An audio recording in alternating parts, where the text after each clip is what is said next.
ایک پکشی پور جنگل کی ہے جہاں پر ایک مینو چڑیا رہتی تھی۔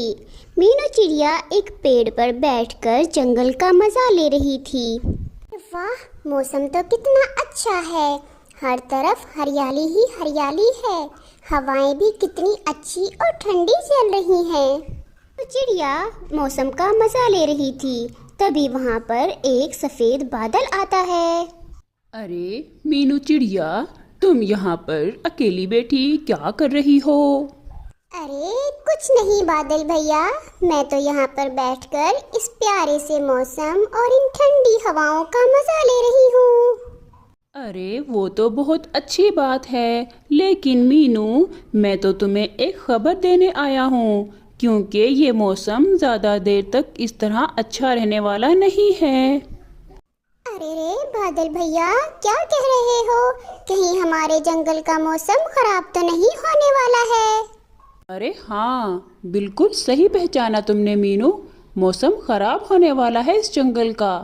میں بھی اسی لیے آیا ہوں تاکہ تم دوسرے پکشیوں کو بھی بتا دو کہ وہ جلدی جلدی اس خراب موسم سے بچنے کے لیے کوئی بندوبست کر لیں۔ ارے ہاں ہاں، کیوں نہیں بادل بھیا، میں ضرور سب کو بتا دوں گی۔ میں تمام پکشیوں سے کہہ دوں گی اپنے گھروں کو مضبوط کر لیں تاکہ ان ٹھنڈی ہواؤں سے ان کا گھر کہیں اڑ نہ جائے۔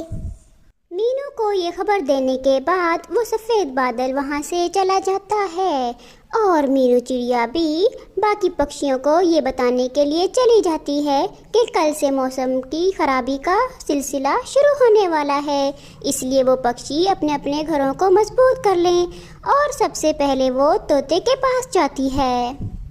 ارے طوطے بھیا، آپ کو پتہ چلا کیا؟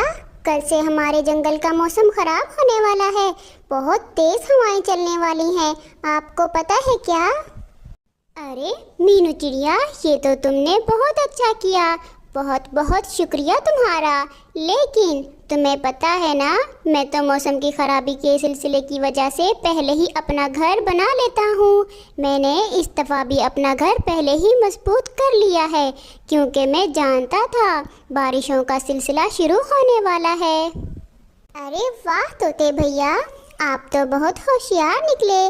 اگر آپ کے جیسے 5-6 پکشی اور ہمارے اس جنگل میں آ جائیں تو ہمارا جنگل تو ہوشیار پکشیوں کا جنگل کہلائے گا۔ چڑیا، اب تم مذاق مت کرو، میں اتنا بھی ہوشیار نہیں ہوں۔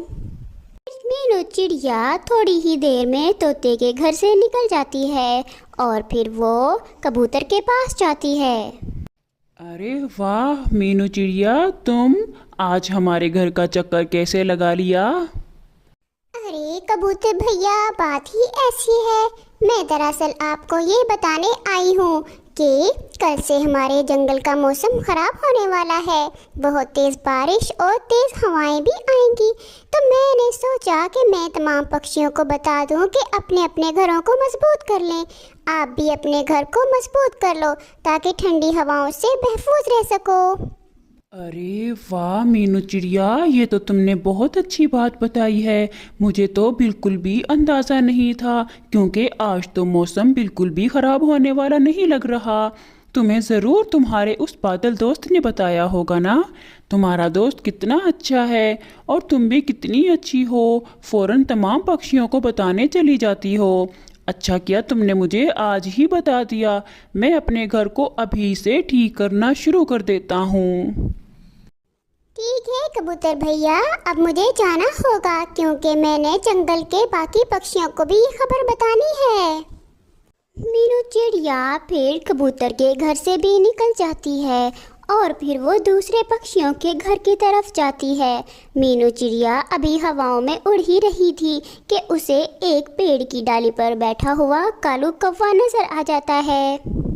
ارے مجھے تو لگتا ہے یہ کالو کوے کو کچھ پتا ہی نہیں ہے، یہ بھی تو ابھی ایسے ہی بیٹھا ہوا ہے، مجھے سب سے پہلے تو اسی کو ہی بتانا چاہیے تھا، کیونکہ یہ اپنے کاموں میں ویسے بھی بہت سست ہے۔ چلو جا کر بتاتی ہوں۔